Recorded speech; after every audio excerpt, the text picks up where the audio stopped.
Hi, I'm Nikki from Find Me Crafting. It's summer, and in my household, that means everybody's eating these Freezie Pops, ice pops on repeat. We love these things, but they are kind of difficult to hold. They're really, really cold.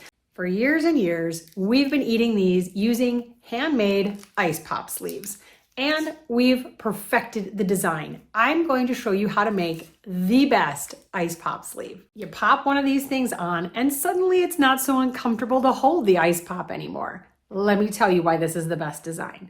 There's 2 pieces of fabric. It's going to keep your hand much more comfortable. It's held together with Velcro, which means all the different sizes, they are all going to fit in this same sleeve. It's really easy to put on. You lay the ice pop on top, you fold this around, and it's ready to go. No more trying to stick it into the sleeve and having the little pointy edges at the bottom catch on the fabric.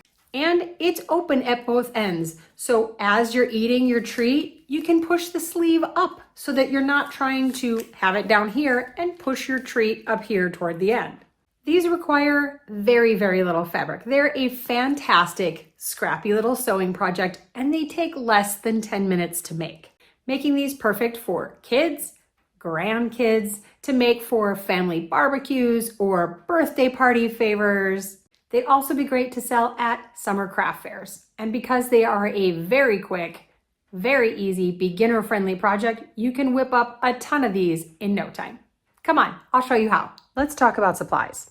You're going to need some fabric. 1 piece of cotton woven fabric for the outside and 1 piece of flannel for the inside. I like to just buy white flannel, that way I know it's going to match anything I put on the outside, but you of course could use any print, color, pattern that you like. Each of these needs to be cut to 5 1/4 inches wide by 4.5 inches tall. And keep in mind, if you're using a more directional print like this is the 4.5 inch cut, so just make sure you have it oriented correctly before you cut your fabric. You're also going to need a piece of hook and loop tape, also known as Velcro. I put my long strip of Velcro together, both pieces, and smooth it all out. And I'm going to cut this to 3 1/8 inch at the same time so that I know this piece is exactly the same as this piece. Other than that, everything else is pretty standard sewing supplies, such as a cutting mat, a cutting ruler, a rotary cutter, or fabric scissors, some kind of fabric marking tool, sewing pins and or clips, an iron and ironing board, a sewing machine, and matching or coordinating all-purpose thread, and optionally a fabric turning tool. This helps just to push the corners out so that they look extra pointy. We're going to start by putting the right sides of our fabric together. That means the prettier sides. You want to lay them together, line up all your edges, and pin or clip them together. You want to decide which side is the top. My fabric doesn't have a directional print, so it's not going to matter for me, but I'm going to designate this the bottom. In the next step, we are going to sew around the outside of this, but we want to leave ourselves about a 1 inch to 1.5 inch section at the bottom that we are not going to sew in this next step. I'm going to mark that with just a different colored clip. And now I'm going to take this to my sewing machine, and with a 1/4 inch seam, I'm going to start just past this clip. I'm going to sew around the edges and end right here, and make sure that you back stitch at the start and finish. Now you want to use your fabric scissors to cut the excess fabric from the corners. You want to get really close to your stitch line, but obviously don't cut your stitch line. And you want to do that for all 4 corners. And now through the opening that you left in the bottom, we're going to flip everything right side out. So just roll it to the outside. All the fabric that was on the inside should now be on the outside. And you want to push out your corners, of course. And this is where, if you have a fabric turning tool, you can go in and push that corner out. Just make sure you don't push too hard because it is quite pointy. It will put a hole in your fabric. The fabric will naturally fold toward the inside in your opening, and we want that just to look even. We want it to be the same width as the rest of this seam. Once you have the fabric rolled to the inside and looking even here along that open edge, you want to bring it to an ironing board and iron it flat. I like to iron from the cotton side so that I know I'm not going to see any of the flannel side from the front because that fabric is kind of rolled toward the back. I'm going to press all the seams flat. Now you want to bring it back to the sewing machine, and I'm going to sew all the way around the outside with a 1/8 inch seam. That's going to close my opening and also top stitch the rest of the ice pop holder. Now it's time to attach the Velcro. And the way I want mine to work is I want to be able to lay my ice pop here in the center and fold this right side over and then fold the left side over.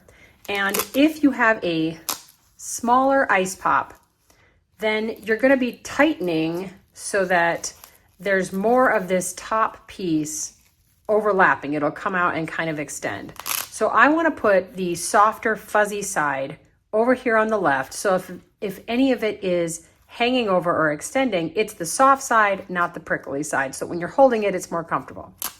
So we are going to attach one side of the Velcro to the flannel side and one side of the Velcro to the cotton side. And I want the piece that is on the flannel side to be the softer, fuzzy Velcro. Make sure you have the top of your ice pop at the top and flip it over. And over here on the left, I'm going to be placing my fuzzy Velcro. I'm going to use my fabric marking tool and mark about 3/8 of an inch from the top and 3/8 of an inch from the bottom. And I'm going to place my Velcro right in between those two marks, right on top of those two marks.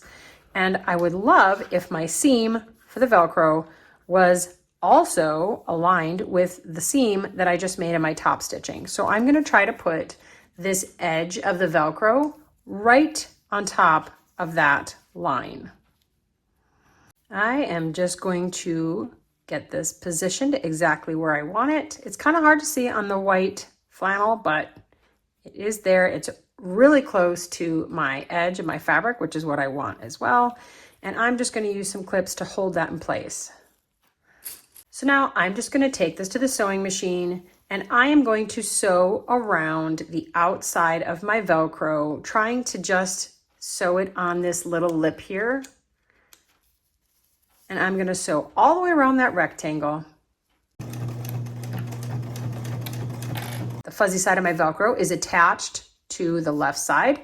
Now I'm going to attach the sort of prickly side of the Velcro to the cotton side of my fabric.